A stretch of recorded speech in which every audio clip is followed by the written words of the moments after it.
Well, the search that never was, that is now not. The largest school district in the state just named its new leader. The Memphis-Shelby County School Board choosing to continue with Dr. Roderick Richmond after he was appointed interim nearly a year ago today. Action News 5's Imani Williams was at tonight's meeting. All right, Imani, break down the vote for us.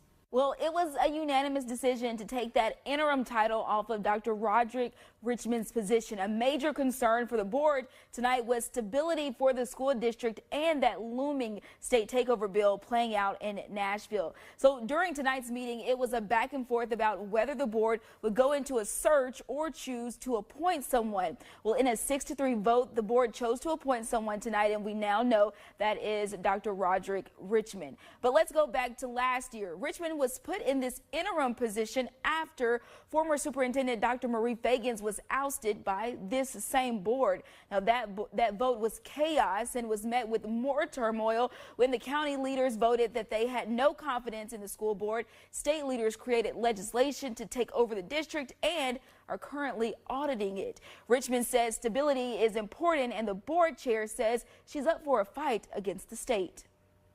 Have that stability is important, but also as I go back and forth to Nashville, legislators, many of them have asked me, Dr. Richmond, when are they going to make you the permanent superintendent? They've also talked about the superintendent role and having turnover. As I meet and talk to auditors, they talk about the turnover. Stability and having retention in our district is one of the most important things we can do now. I am a fighter, and I think the board has demonstrated that we are fighters. Anything that what I have seen, I haven't seen what's going to come out of conference committee, but the two versions that I have seen have some legal problems. So again, it would have to be the board to make the decision as a collective as to whether we're going to fight that particular bill. All right, Imani, so by the applause and folks standing to their feet there on the board, clearly Dr. Richmond had some support. The question is, what's next after tonight's decision? So after tonight's decision, they'll have to go through contract negotiations, but they won't be able to bring a new contract until 14 days after, because that is state law. So we still have a few more things to work through, but contract negotiations, they're hoping.